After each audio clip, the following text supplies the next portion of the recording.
So I just wanted to give us a moment to take a look at the blurb of the back on YAAKOV KRONENBERG. In his case, I think it would be fair to say that the proof is in the pudding. That in fact, what he has had produced here is something that's tremendously so thoughtful. I know, because I learned with him, that he is continued at that time to look for more sfarm, because all of these different pieces that we're talking about here right now, all of them could be one book by themselves, or at least dealt with in depth by scholars. But you know, we've traveled in the last 2,000 years, and before that, all constantly moving around. It's hard to keep things together, but we're trying to bring them back. I think that's what Rabbi Yaakov has intended here in this book. Now we're talking about the Sefer Yetzirah. Yetzirah teaches that the principle of three worlds. So this is a new idea. We'll just shift gears. So we went through the different combinations of the number 12. And 12 is like, obviously, a big deal. 12 months, 12 tribes, 12, we're going to go on to it. 12 organs of the body, says down below. 12 constellations. So, what's going on with 12? And we said it's a permutation of the name YAAKOV. That's what I'm hanging my hat on right now. So this is all way over my head, and I'm trying to get a grasp. The Sefer Yetzirah teaches the principle of three worlds, which at all times in parallel to each other. I think it's a word, I skipped the word, is more work, at all times in parallel to each other. And are called in Hebrew. One is called Olam. So I'll just try to say something about the word Olam. So Olam, which he usually means universe, he says we call it space. But Olam has a hidden meaning, because the word Olam itself goes with Helem, which means hidden. So space is like the background. We're actually in space. We don't notice it. We're too small. So we have telescopes and we could think about it, and now we can picture it. That's the first one, Olam. The next one is Shana, time. Now Shana also means change. So change is Shana, is Shinui, is a change. So just trying to understand, you have now space, right, is the place where things are happening. Time in sequence. And then there's a concept of nefesh. And he has a good definition here. He calls it consciousness. So in other words, the play takes place, that's where I'm saying it now, in the Olam, which is actually hidden right amongst us. It's in the background all the time. And the fact that in the place that we live is the revolutions of the world is going around at a rate of approximately 1,000 miles an hour. We're moving with it. We don't notice it because it's in tandem. And then there's that's the concept of time, because each revolution is a time period. And then there's a concept of nefesh, which is the awareness that human beings have, that we could see where we are at in space and time if we want. And they are all interconnected. Whatever happens in one of these worlds happens in the others at the same time. These 12 works in the Olam space world. So let me read it.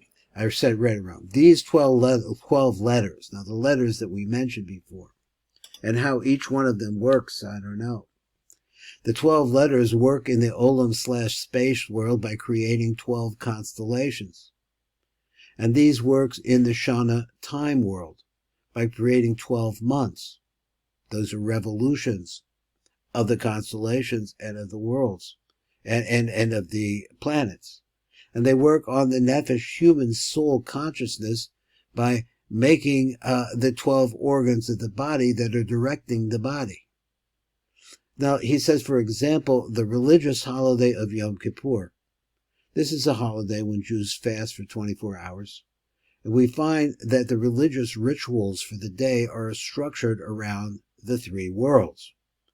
The correct rituals of Yom Kippur, as described in the Torah, have Olam space. They go through the concept of Olam space. That's also, I've used this word before trying to get a grasping. It's also called figure ground, We're actually in there's a ground here. There's a background, as if the world is a stage, and we're standing on it. So he says space, and that ground is changing. Since they are supposed to take place only in the holiest place in the world, he said, the only place, this one isolated place, which was the Jewish temple in Jerusalem, where the highlight of the ceremony takes place in the holiest place in the temple, which is a concept of moving up, moving up, moving up, and moving into nothing, into the utter silence, the chamber of the Holy of Holies. The rituals had to take place on a specific date and time. So we have Shana time. So we have now time. Shana's time is changing, changing, and changing. Since this was the highest spiritual time of Yom Kippur in the month of Tishrei, which is also known in astrology as Libra, and the Nefesh consciousness is reflected in that the rituals must be conducted by the man with the highest spiritual status, that is, the greatest consciousness of the situation of the Jewish people. See, the consciousness of the Jewish people of that generation. This person who really looks out and constantly acts as an intermediary between the Infinite One and the people down below. He is the Kohen Gadol, the Jewish high priest. Space, time, and consciousness, a perfect alignment on the Day of Atonement. Now let's go a little bit more. So this part right here is really, if that was, beyond me, or, just trying to do my best, this is really so brief. So let's see where we are. The Sefer Yetzirah continues, there are 12 constellations in the universe, and he names them. Aries, Taurus, Gemini, Cancer, Leo, Virgo, Libra, Scorpio, Sagittarius, Capricorn, Aquarius, and Pisces. Now, of course, these months are in the Hebrew calendar, also have names. The 12 months of the year, which are in Hebrew, they're called Nisan, Iyar, Sivan, Tammuz, Av, Elul, Tishrei, which just mentioned Tishrei in regards to Rosh Hashanah and Yom Kippur, Cheshvan, Kislev, Tevet, Shvat, and Adar. Those are the 12 months, 12 constellations, 12 months. Now he says, then there's a concept here called the 12 directors in the soul, male and female, are, what are the directors in the soul? Now, this concept, what does directors in the soul mean? So he says, that's where we can learn it from the answer. So this is something that people who study Judaism or really want to be involved in it, I think that the metaphor is like this. The scientific world out there uses what they call deductive reasoning. So they take some facts, they put them together, they come up with a theory. And so that's what we have, because they have facts. So they have some facts, but they don't know how they tie together, really. So therefore they have to theorize according to the best they could do. Now, in Torah, you have the opposite situation called inductive reasoning, where you're given an answer first. You're not looking for the answer. You have the answer already. That's what's going on right here. He gives you the answer. The question is, what does it apply to? And that's the search. That is our search. Because what it applies to is the ways of the real, true God. Now, go on a little bit more. The 12 directors in the soul, male and female, are the 2 hands, the 2 feet, and the 2 kidneys. The gallbladder, the intestine, the liver, the Kurkovan, which is the stomach, and the Keva, which is the colon, and the spleen. So if we counted them up, they're going to be 12. So he, God, made the letter He, and this is, let's just take what he said up to this point, and consider that this is parallel. In the Zohar, it's over my head to a certain extent. There is a further reworking of how all of these 12 go together, which parts they may, but it's a big subject. I haven't been able to get through the whole thing. It's in Parshas Pinchas. That's where I stopped. I mean, so I wanted to do Parshas Pinchas and make it like my Parsha, but at any rate.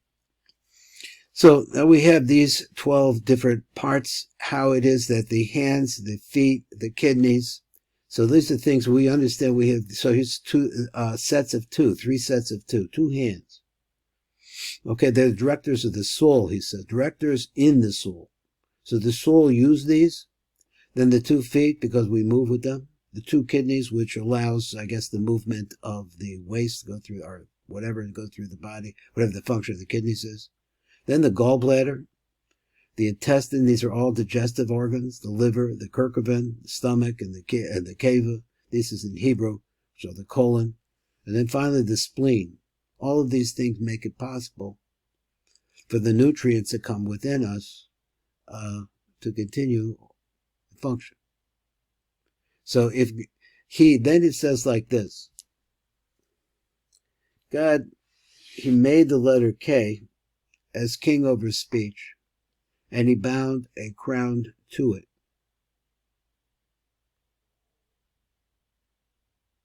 And he combined one with another, and with them he formed Aries in the universe. This is the first thing. He took the letter He. And he said then he makes also the month Nisan in the year, which goes with the concept of Shana. And the right foot in the soul, male and female, which is Nefesh.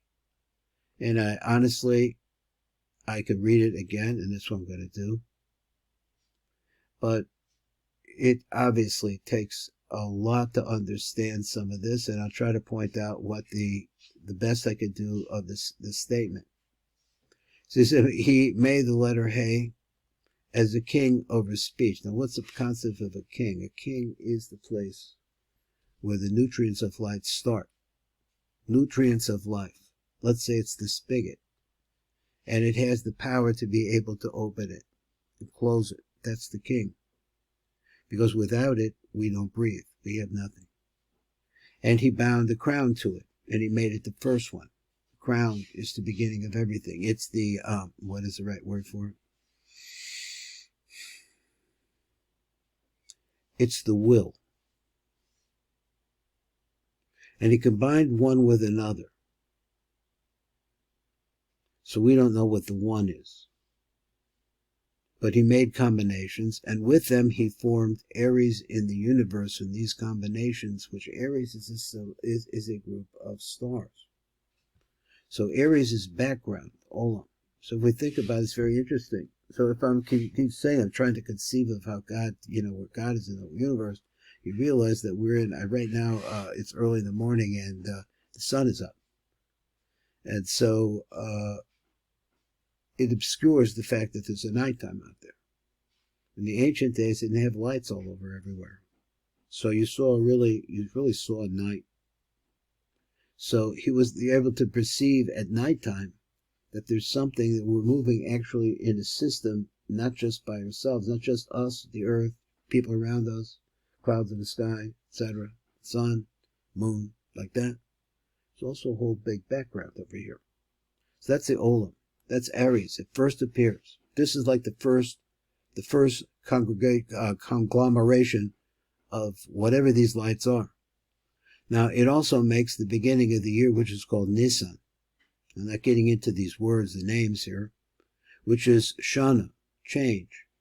Something started. Nisan has 30 days, let's say.